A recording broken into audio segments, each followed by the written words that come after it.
So I'm going to do three things. One is just, first of all, to make sure I'm watching my time. So the three things are, in a way, to give a little bit more background to this whole webinar.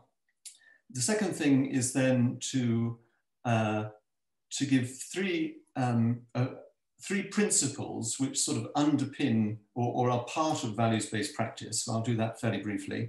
And then also to look at three other principles which form the basis of the manifesto that we're talking about in our book, the Dementia Manifesto. Prior to doing all of that, I mean, and as part of the introduction, I also just want to thank everybody involved in this webinar, particularly Matt and Miha, who are in the background doing all the technical work, Ashok and Bill for hosting this through the Collaborative Centre. I think I especially have to thank Bill. I always think of Bill as being the unmoved mover, both in terms of, you know, Toby and me writing this book, but also in terms of my whole career, in as much as it's been to do with things like philosophy of psychiatry. So Bill's the unmoved mover, which is really a sort of medieval way of saying God. So to me, Bill is a form of deity. But I also must thank Keith and Danny. As it happens, Danny and I worked together by coincidence for a few months in Bath. And then by coincidence, she ended up working with Keith. So it's very nice to see that collaboration. And Keith and I have had a number of contacts over several years now, and it's always a great delight to hear him speaking. And in some ways, I think that what I'm going to do now is just drop a little bit of theory in behind some of those human life things that both Keith and Danny were referring to. Toby said he thought I ought to say something about how we got together and as part of the sort of background to all of this. And my interest in my career have been to do with philosophy of psychiatry, which Bill has inspired. Also mental health law, in particular the Mental Capacity Act.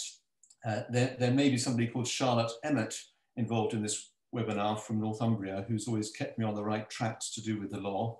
And then finally, just general issues to do with ethics and palliative care. And I'll touch on that a little bit later.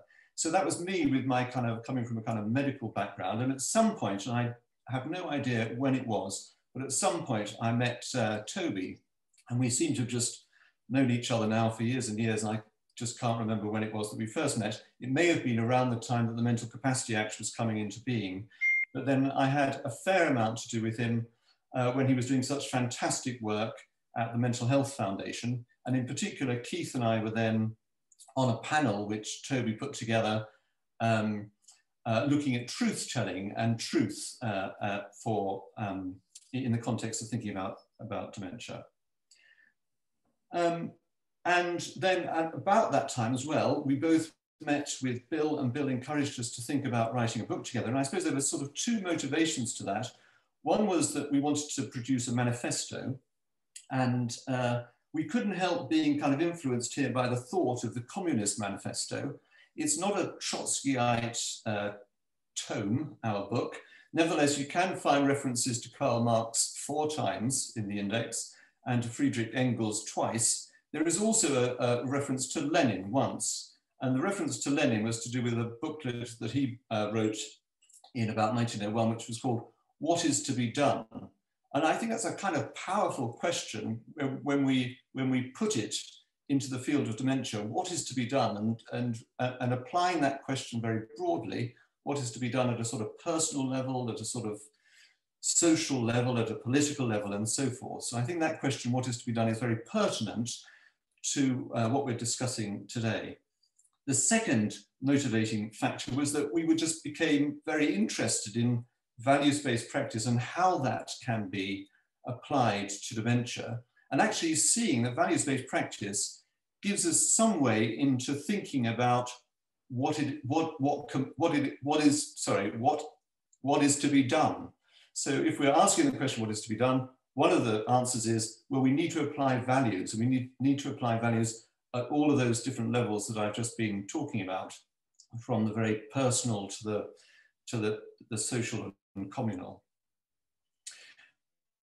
so I think that's about that from the point of view of introduction. There was one other obnoxious thing I wanted to say, which was to advertise our book, Dementia, the Dementia Manifesto, but really to say that if you want that book, you can get a 20% discount if you go to the CUP website and put in the discount code Dementia21. So it's Dementia21, all one word, and uppercase letters. So I promise that I won't advertise that any further.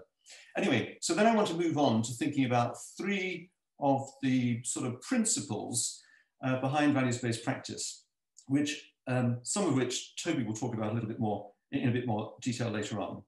So the first one I want to touch on is the 2 feet principle. So this is the idea that there are always values and facts. Facts and values are always involved in the decisions that we're making.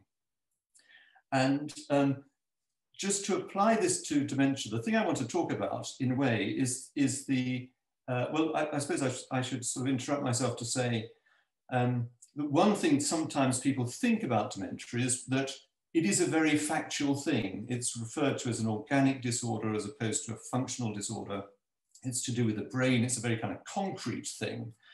And, but I want to push back against that and say, actually, it's not quite as solid as we might think, that actually there are lots of values even involved in the diagnosis of dementia. In one sense, that's an easy thing to kind of push, because you can say there are always values involved in the diagnosis of any condition. But I'm also thinking at a slightly deeper level, because whereas it might look as though there are very discrete things like Alzheimer's disease, vascular dementia, Lewy body dementia, and underpinning those, there are very definite kind of pathologies. So in Alzheimer's, we talk about plaques and tangles in the brain. The thing to recognize is that underneath that, biologically, there aren't nice, neat boxes. There's just a continuum from, on the one side, no plaques and tangles, to on the other side, millions and millions of plaques and tangles. And it's us, we impose the boxes on that kind of continuum. So that immediately points us towards the thought that actually where normal ends and, as it were, pathology begins is itself some sort of evaluative decision. And also, which box you're put in is an evaluative decision, because in fact, the people who have plaques and tangles probably also have some vascular change, and you can also have Lewy bodies and so on, even in some of the other conditions. And indeed, many of us who are over the age of, I don't know, 50, sitting here today, we probably do have plaques and tangles, even though we don't think we have dementia. So there are evaluative decisions involved in even at the level of diagnosis. The second thing I want to mention, the second kind of principle, is called the squeaky wheel principle. So this is the idea that values really come into play or become more obvious when things are going wrong in some way. And especially when there aren't many facts, then the values seem to be more important. And I think we see this throughout the course of dementia, or throughout the course of the sort of, for people who are living with dementia, at every single stage, there are both facts and values. I mentioned my interest in palliative care, and of course, at the end of life, there are all sorts of values, and there will be disputed values. So there may be members of staff, for instance, if we think about artificial food and hydration, there may be members of staff who want to go for technical fixes and using tubes and so forth. There may be some members of staff who don't want to do that, who think that hand feeding is much better. And similarly, the families might also have quite disparate views. Some families might think that they really want to keep Dad alive at all costs, and other family members may think that, you know, enough's enough, let alone the person living with dementia who may or may not have been able to express their views about that. And in the time of COVID, of course, those values are even more challenged by what is possible and what is not possible, or what is deemed to be possible or not possible. And the final thing to do with these principles, to do with values-based practice, is thinking a little bit about science and values.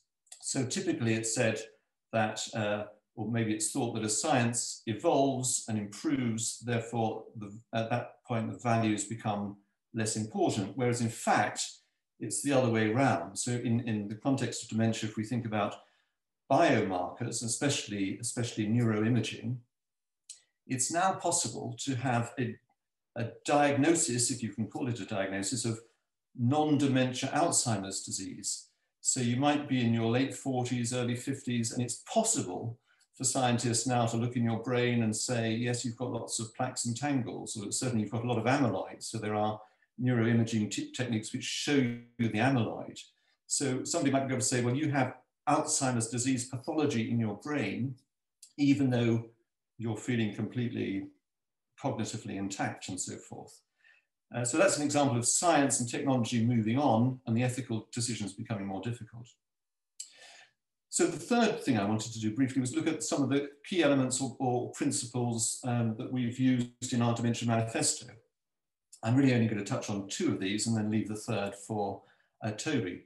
So the first, we had three kind of slogans. The first slogan was dementia as humanity. So what we mean by this is that dementia tells us about our humanity. We said it was the unique touchstone for understanding disease and disability, because it tells us about all sorts of things. It tells us about thinking about dementia, tells us about self-identity, about selfhood and personhood. It tells us about aspects of the human condition, such as aging, and makes us think about our mortality. It makes us think about a person's place in society and how we live together as people and as families and as communities. And of course, again, this is sort of emphasized by the whole COVID pandemic.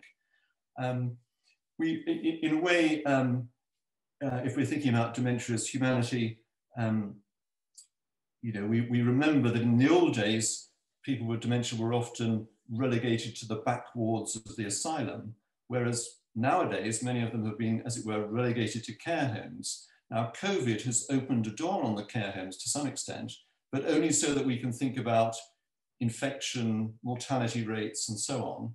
The quality of care for people with dementia does get a bit of a mention, but not as big a mention as it might have done. And it may well be that COVID forcing staff to think about infection control makes staff even more task-orientated than they perhaps want to be, because they have to do certain jobs. They have to test people all the time to see if they have COVID and so forth. So dementia as humanity was our first principle. The second was, which I can be brief over, was to think about dementia as a disease and as a disability. So it's easy enough to think of it as a disease, perhaps, and we know that a biomedical approach to dementia is terribly important. We know that there are treatments which are only modestly effective, but nevertheless they are modestly effective in terms of combating the dementia itself. But also, even something biomedical such as a urine infection has a massive impact on a person with dementia. It really undermines their, especially if they become delirious, it undermines their dignity, because it undermines the way they have to be treated sometimes if they become very delirious, or the way they might be treated in any case.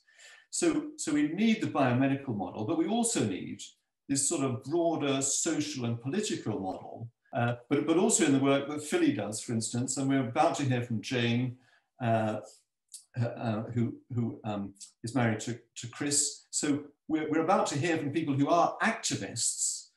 We have heard from people who are activists in terms of spreading the message about dementia at a kind of broader social and political level.